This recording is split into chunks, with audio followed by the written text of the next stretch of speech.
Amanda Labarca, descripción de Chile. En la vertiente occidental de los Andes, allí donde el arco del continente se convierte en aguda punta de flecha, allí se reclina la tierra chilena. La flanquean dos inmensidades.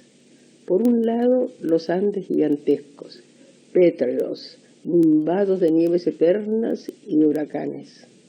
Por el otro, el Océano Pacífico. Se diría que todo el país es un esfuerzo de la tierra por no naufragar entre las ondas. Tan altas son las cumbres desde que se despeña, tan constante la fuerza de atracción de esas concavidades oceánicas que rugen a su vera.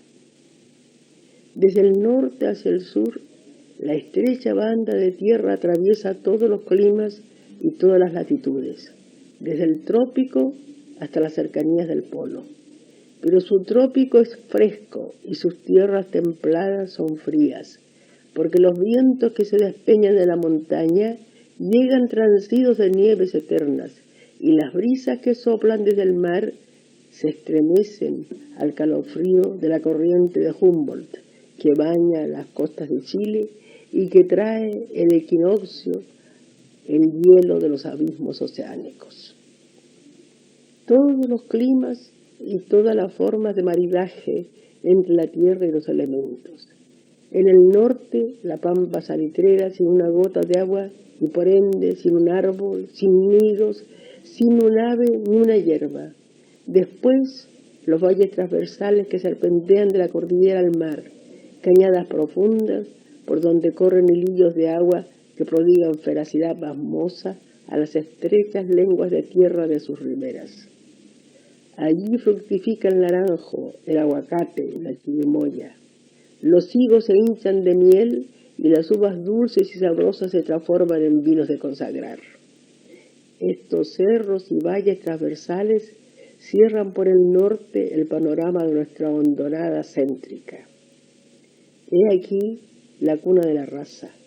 El valle longitudinal, falda ondulante de la montaña, que para defenderse de las olas se empina antes de llegar al mar formando la cordillera de la costa, es cuna de nuestra raza. En él se expande la historia patria. Allí se erigen sus capitales, allí late el corazón del país. Ningún paisaje le aventaja en variedad y en armonía de contrastes. Montañas nevadas, colinas verdellantes, huertos dilatados en que florecen los durazneros, los perales, los cerezos y las manzanas. Todas las variedades de cereales junto a las viñas. Dora el trigo en verano el lomaje suave de las tierras sureñas. Y en los valles serranos el ganado pase bíblica y abundantemente. Valle central de Chile, umbroso y canoro de trinos. Valle entrecortado por los torrentes que cantan brincando cordillera baja, pródigo de fuerza motriz, de agua fecunda y de remansos en que los sauces bañan su verde cabellera y los álamos reflejan el alto orgullo de su ramaje empinado como una lanza. El agua vence en el sur a la tierra, quiebra el valle central en islotes cada vez más pequeños, se desmenuza en archipiélagos, y la cordillera se vacía en el mar en senos y fiords profundos. Lucha encarnizada que atizan las tempestades, las ventiscas y el frío polar. Cordillera adentro hay que ir a buscar los valles en que pasen las ovejas, hasta que ya al término de la América las tierras bajas del Atlántico se asoman al Pacífico y la Patagonia extiende sus llanadas cubiertas de nieve. Ya no queda nada de las tierras feraces y rientes del Valle Central. Es el último reducto de la costa terrestre, antes de agotarse en los mares antárticos, entre los horrísonos temporales del Cabo de Hornos. Climas, productos y yacimientos los más diversos. Salitre, cobre, hierro y carbón vetean sus senos aún no del todo explorados. Chile es todo eso, pero la cuna de su raza es el Valle Central. Allí deambularon los aucas antes que los hijos del sol bajaran de las altiplanicies cusqueñas. Allí encontró Pedro de Valdivia a los caciques indómitos. Allí se peleó durante 3 siglos la interminable guerra de Arauco. Los chilenos nacieron en los descansos de esa lucha bravía, conscientes de su connubio de India y de español en el siglo XVI, de mestiza y de soldado de los tercios hispánicos en los siglos XVII y XVIII. Los contingentes siempre necesarios y siempre renovados de milicianos españoles para la guerra de Arauco blanquearon las venas cobrizas que han formado el pueblo nuestro, nuestra raza homogénea, activa y andariega, aventurera, audaz y con apetencia de inmensidades. Cuando las crisis económicas asolan las urbes, tornan los hombres a los lavaderos clásicos del oro, desmenuzado entre las arenas. Cuando se desvalorizan los metales y el salitre natural vuelve al agro fecundo que los espera con sus sembrados, sus pomaredas y sus jardines. Y cuando la suerte se esquiva, allí está el mar para ir sobre 4 tablas calafateadas de un astillero costino a comerciar a los países hermanos. Maridaje de roca, de nieve montañosa y de los caminos oceánicos, amplios, dilatados y infinitos horizontes, que nos llaman a cada momento con el arrullo de sus olas, con nubio de araucano indómito y español que se obstina por rendirlo durante 3 siglos, mezcla de elementos y razas potentes. ¿Qué nos tendrá reservado el destino si no lo desoímos? La historia de la República es aún niña. Estos países de América son como adolescentes plenos de energías y posibilidades infinitas. Quiera el cielo que hombres y mujeres de estas tierras sepamos vivir en concordancia con esas posibilidades. Meditaciones breves. No puedo comprender a Dios a mi imagen y semejanza. Lo pienso perfecto, y nada que tenga mi imagen y semejanza puede serlo. Me es imposible concebirlo dictando leyes éticas o rituales al mundo, porque la ética es a la sociedad lo que una función al órgano que la ejerce. No puedo imaginarlo cuando tanta limaña venenosa y tanta maldad y tanta miseria se esconde entre los mortales. No puedo imaginarle armado de un infierno para eterno castigo de este paso nuestro de un día sobre la tierra. Si Él es todo comprensión y todo amor, sabe por qué no podemos dejar de pecar. ¿Y para qué estamos en el mundo? ¿Para qué vivir? ¿Para qué ilumina la inteligencia a esta especie nuestra? ¿Para qué, si no existe al final una meta divina en que se realicen las perfecciones sumas que hemos añorado desde que nacimos? ¿Está Dios fuera o dentro de nosotros, fuera del espacio y del tiempo como un espectador eterno e inmutable? ¿O es cuanto existe emanación de aquella energía autoproductora de que hablaba Hegel, eterna y autoconsciente? Solo entre nosotros, seres racionales, existe la imperfección. La materia, el átomo, son de una perfección maravillosa. Ni cambian ni perecen. El instinto animal es certero como flecha de arquero prodigioso. Solamente nuestra mente tantea, hierra, demora siglos en avanzar un paso. ¿Dónde reside la perfección? ¿En el átomo o en el hombre? Y si Dios nos creó, ¿por qué nos hizo tan impotentes, tan míseros, tan ridículamente pequeños ante la grandeza de las fuerzas desencadenadas, ante las maravillas del mundo mecánico, ante el prodigio del animal?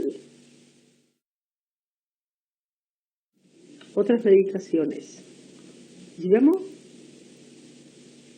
Bien. Otras meditaciones.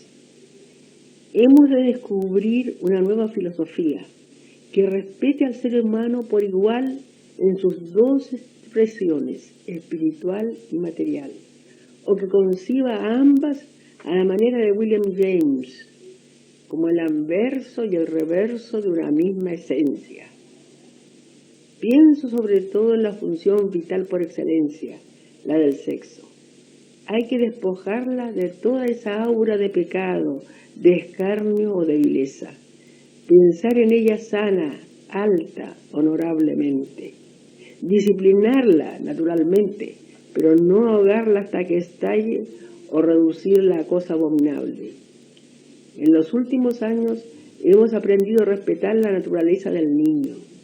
Estamos convenciéndonos de que cada uno tiene su individualidad y su manera de ser especial y sus necesidades propias. Y anhelamos una escuela en que cada niño sea él, el mismo, y no un autómata con una etiqueta. Tendremos también que respetar al ser humano, convencernos de que cada cual tiene una organización distinta y propia que debemos considerar. La cuestión sexual será entonces una que el hombre resuelva consigo mismo, una cuestión en la que no se mezcle todo el mundo para maldecir o befar.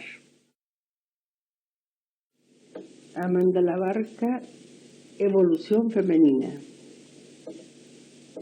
Un estudio de la evolución femenina chilena en los primeros 50 años de este siglo ha de incidir necesariamente sobre el panorama completo de nuestro desarrollo social. Desde luego, es imposible abstraer a la mujer de esa unidad básica, la pareja humana. Varón y mujer unidos transmiten la existencia, auspician un hogar, preparan el porvenir de los hijos y aguardan la inmortalidad gracias a su común aporte a la savia persistente de la especie. Esa célula familiar primaria acciona y reacciona en un medio social específico, en este caso de nuestra patria. Y ella, a su vez, está involucrada en el vastísimo campo de fuerzas temporales, materiales y espirituales que dan fisonomía especial a este tiempo y a esta civilización. Aislar el factor mujer de esa red intrincada es tarea difícil y precaria, porque su particular análisis revela poco y en muchos casos resulta incomprensible si no se considera a la mujer inmersa en el seno de ese medio como un pez en las vastedades del océano. ¿Por qué se ha emancipado en los países occidentales?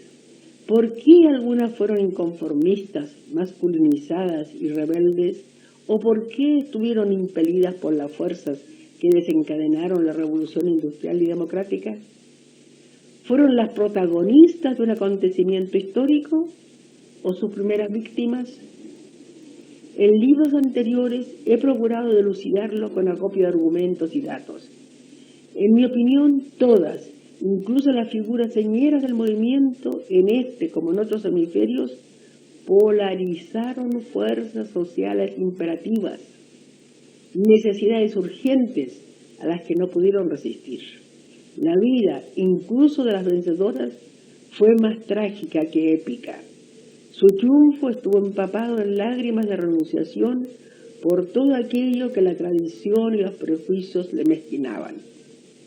En su biografía es visible el combate amargo entre el pasado recio de tradiciones y el futuro endeble aún de esperanzas. Siendo las adalides de un movimiento, fueron a la vez sus primeras víctimas.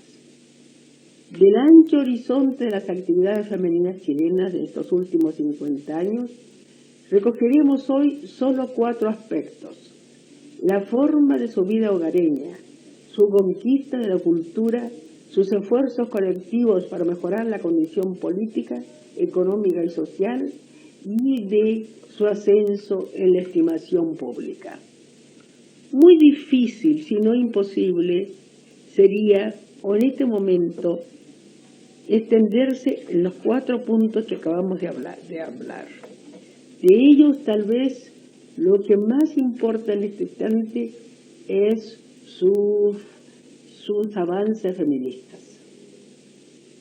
El estatus familiar de la mujer española de los siglos del descubrimiento y conquista de América no se trasplantó a esta sin cambios fundamentales. Acá una que otra mujer blanca acompañó a los exploradores y expedicionarios. Tal fue el caso de Inés de Suárez y Pedro de Valdivia, conquistadores de Chile. Al aventurarse en tierras incógnitas, forzosamente las mujeres tuvieron de convertirse en amazonas, en adelantadas, en fundadoras de pueblos. A doña Inés le debe Chile la iniciativa del cultivo del trigo y la crianza de aves domésticas. Ella salvó un puñado de trigo y unas gallinas del gran incendio de la recién fundada capital, Santiago, provocado por los indios rebeldes.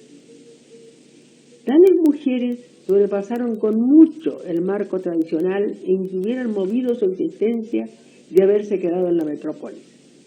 Pero estos casos son excepcionales.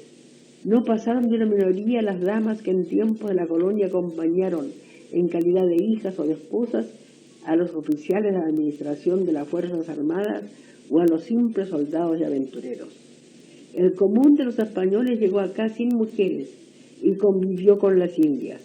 Crearon así una familia de facto al margen de los códigos peninsulares. Y al madurar la colonia, las leyes de Indias impidieron que los más altos funcionarios contrajeran nupcias con mujeres de su jurisdicción. Temíase que al fincarse así en tierras de América, velarían más por estas que por los intereses de la colonia. La familia mestiza estuvo sometida a los azares del destino del varón y a la responsabilidad de la mujer. Él, soldado, oficial o civil, venía, transitaba, regresaba a España y muchas veces de él no se sabía nada. La india sedentaria permanecía y criaba mal que bien a los hijos. Con ello no alteraba grandemente su condición ancestral. El araucano era guerrero y cazador, y la mujer la cultivadora del agro, la tejedora y la alfarera. El régimen familiar indígena era el de la poligamia, de suerte que al convivir con un español que fue o se hizo polígamo en tierras de América, ella no vio cambios en la órbita de su destino. El encomendero, convertido en gran latifundio, adquirió, andando a la colonia, contornos de señor feudal en toda América. Pudo regar de hijos sus inmensos dominios. Tuvo mujer legítima, familia legal y vástagos que fueron sus herederos y los amos de la hacienda. De la numerosa prole que concibió en hembras indias o mestizas de los contornos, no se ocupó sino por excepción. La poligamia fue consentida y tolerada. Como lo dice Gilberto Freire, gracias a ella se pobló América. La ley concedió derechos y protección a la familia legítima, que constituyó siempre la minoría de la población. Sobre ella velaron las leyes españolas y las de Indias. La institución del mayorazgo dio al hijo mayor derechos a la jefatura de la familia en ausencia o muerte del padre. A su autoridad estuvieron sometidas madres y hermanas. A él les competía darles estados, es decir, casarlas. La hembra era una menor que al contraer nupcias pasaba de la potestad paterna a la marital. Los primeros códigos de las nuevas repúblicas no alteraron grandemente tal condición familiar, pese que una de sus primeras medidas fue la abolición de la esclavitud en 1811 en Chile y lustros más tarde, 1852, la de los mayorazgos. Va pues más de un siglo en esta tarea de llegar a conocer y velar por la familia, que ya no es solamente no son solamente dos, la ilegal, la ilegítima y la legítima, sino que son una serie de familias puestas en escalones diversos de la sociedad de este tiempo. Amanda Labarca, introducción a la obra de Selma Lagerlöf. Simple y extraordinaria a un tiempo es la vida de esta mujer. Nacida en 1858 en Morvaca, en la provincia de Värmland, en una de esas granjas familiares de las cuales tantas descripciones encontramos después a lo largo de sus libros, tuvo a su padre por primer maestro. ¿Te acuerdas tú?, dice ella en una de sus leyendas, ¿te acuerdas tú, padre, cuántas veces nos cantabas los aires de Bellman acompañándote en el clavecino? ¿Y te acuerdas tú de que nos hacías leer y leer cada invierno la leyenda de Tegner, de Rumberg y de Anderson? ¿Cómo podría pagarte, padre, el haberme enseñado a amar los cuentos y los hechos heroicos y la patria y la vida humana en toda su grandeza y en todas sus debilidades? Estoy citando palabras del libro de las leyendas, la leyenda de una deuda. En ese paisaje de serranías y de largos lagos transcurrió su infancia. Las figuras legendarias que aprendiera a amar en los relatos paternos se le aparecían en la verde penumbra de los bosques. Ante sus ojos ilusionados de niña, vagaban aún por allí los caballeros que más tarde hemos de encontrar en la tabla de Gösta Berling. ¿Cuánto les debo yo?, exclama años más tarde Selma Lagerlöf. Ya la anciana sagaresa que habita en cabañas grises al borde de las selvas. Ellas me han narrado tantas historias del Merc, de las hechiceras y las vírgenes encantadas por los trolls. Sin duda, ellas también encandilaron en su pecho la pasión por los paisajes tempestuosos y las vidas magníficas. A la edad necesaria ingresó en la Escuela Normal Superior de Estocolmo para graduarse de profesora, y lo fue durante algunos años del Liceo de Niñas de Landskrona. Es frecuente ya esta mezcla de literatura y pedagogía entre nosotras mujeres. El hombre artista rara vez se somete al yugo de la disciplina, menos aún de la rígida coyunda del horario escolar. La mujer no solo la acepta, sino que la busca. El amor a los niños endulza el sacrificio de su libertad. Más de alguna siente que para completarse necesita, a falta de física, de esa maternidad espiritual que es la esencia de las relaciones entre maestra y discípula.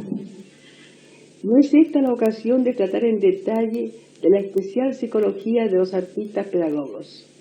Anotemos, sí, porque es verdadero, en Selma Lagerlöf, como en muchas otras, que el carácter de la profesión las inclina más hacia lo subjetivo que a lo objetivo, más hacia la leyenda que a la realidad, más a la lírica y a la novela que al drama.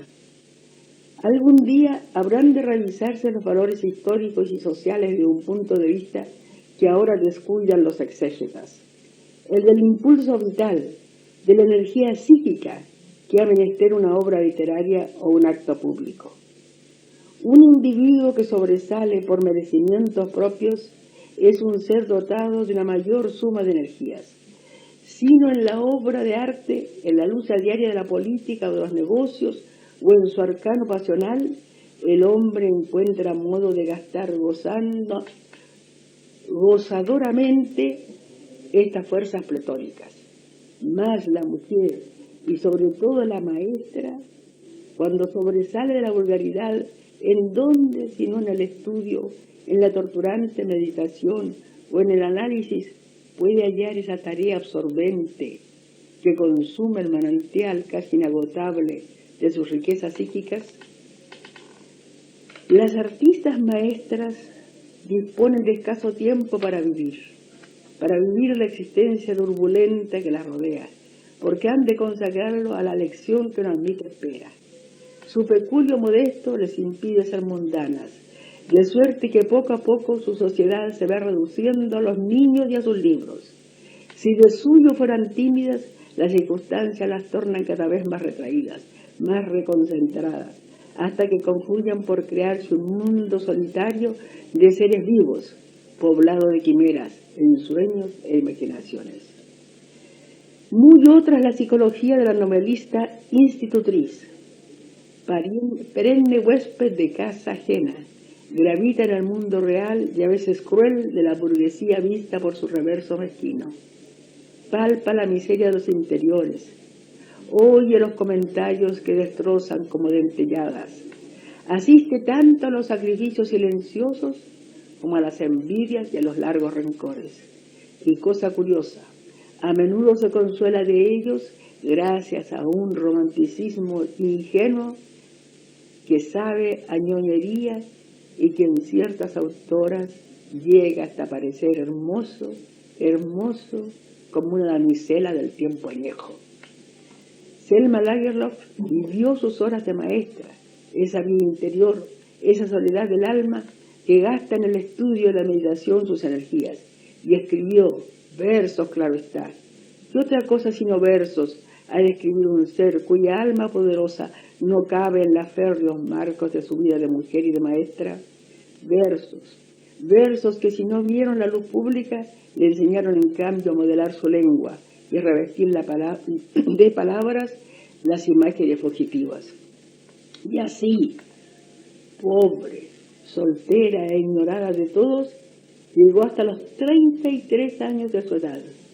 33 años. ¿Cuántas de nosotras en esa época principiamos ya a añorar los instantes jubilosos, suponiendo pesimistas que lo mejor de nuestros días está ya vivido? Feliz quien a los 40 puede cantar, juventud y primavera, amores, rumbo al poniente va mi barca bajo un cielo azulado, desfallece lentamente la luz, mas no me amedrenta lo que ha de venir, me basta que en mi noche haya estrellas y canciones. Volviendo a Selma Lagerlöf, cuando ésta tenía 33 años de edad, un semanario abrió un concurso al cual envió algunos de los capítulos de la leyenda de Gösta Berling, que merecieron el premio y un éxito resonante. Así se inicia esa vida literaria suya que abarca desde los 33 hasta los 60 y tantos años de su edad, años prodigiosos de juventud espiritual.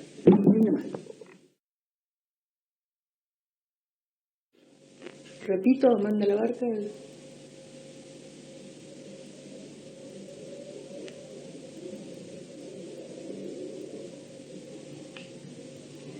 Después de haberlas escrito, releí mis reflexiones de final de año. La semblanza del destino humano al derrotero de un barquichuelo me salió al paso, porque caí en la cuenta de que había empleado casi inconscientemente una metáfora tan vieja y tan venerable como la cultura latina de la leche de cuyo pensamiento todavía nos alimentamos. Me indujeron a pensar en su arcaísmo a la vez que en su presencia actual. Símbolos acuñados 10 o 15 siglos antes de Jesucristo y empleados todavía para bosquejar con palabras nuestras ideas. Los historiadores nos han enseñado que existe un interregno de siglos entre el hombre de las cavernas y el Homo sapiens.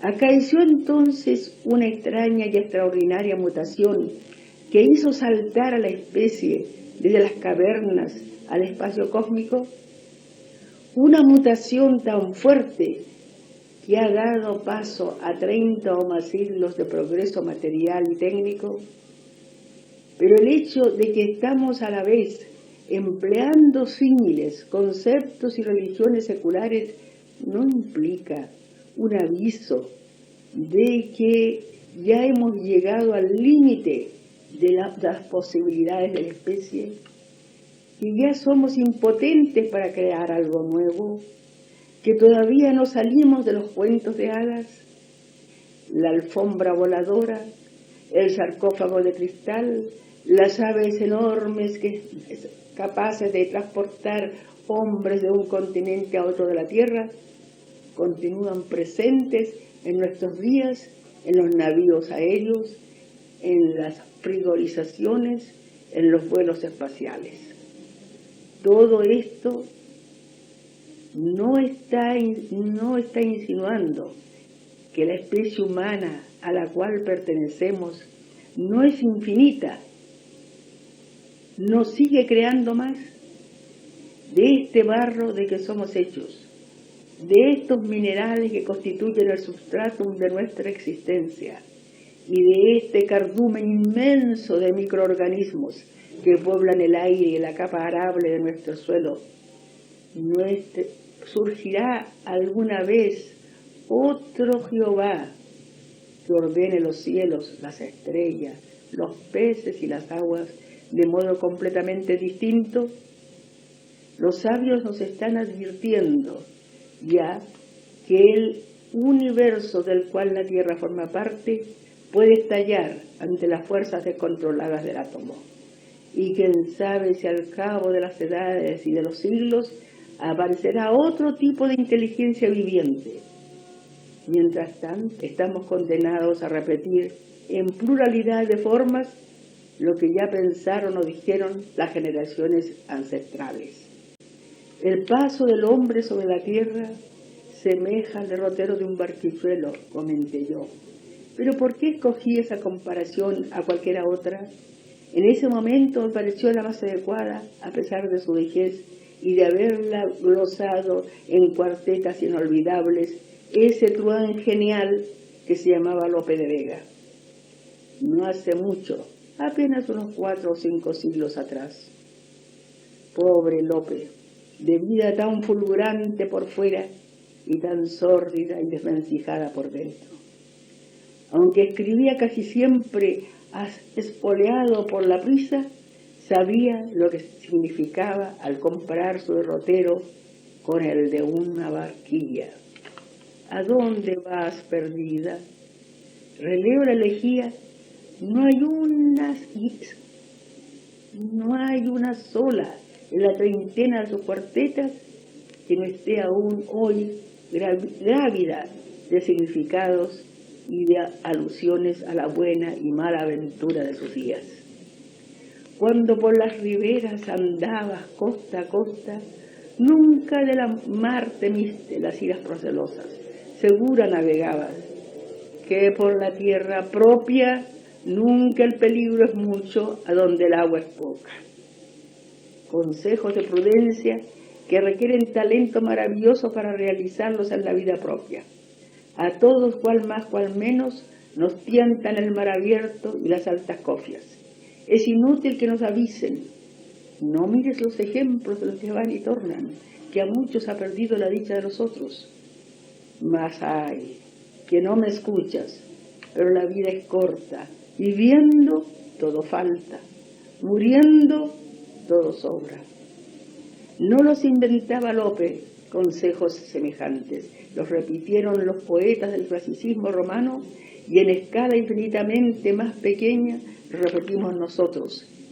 El hombre no ha variado.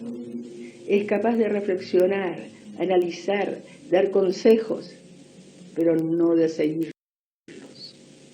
Si le quitas al hombre moderno su ciencia y su tecnología, serán de nuevo Adán y Eva desnudos, tal como Jehová los arrojó del paraíso, invariables en su esencia y sujetos a iguales esperanzas, goces, desengaños, dolor y muerte.